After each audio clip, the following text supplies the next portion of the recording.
nhập tuổi một đời những câu ta nghe lý cô của mọ mừng thấy yêu cầu cha tôi yêu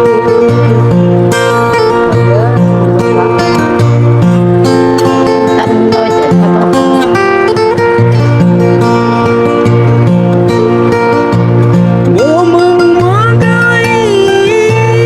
bạn có từng nhớ cái gì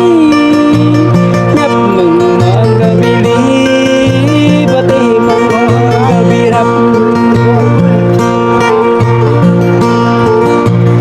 rồi mà để tôi cứ số say của mơ bắt làm số say của mơ bắt nắm lòng lại của mơ bắt đi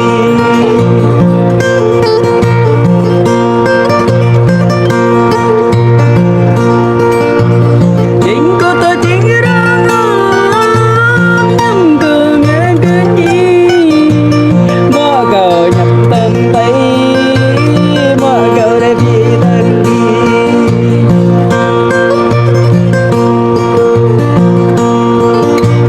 rồi về ta bị rung tâm ta bơ mình nanti cô cần nghĩ mơ ý ta mới biết về đời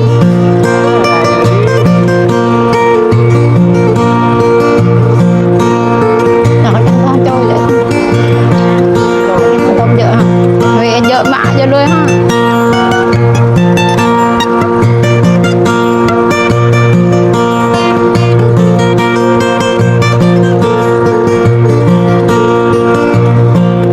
Ơi ơi ơi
tùy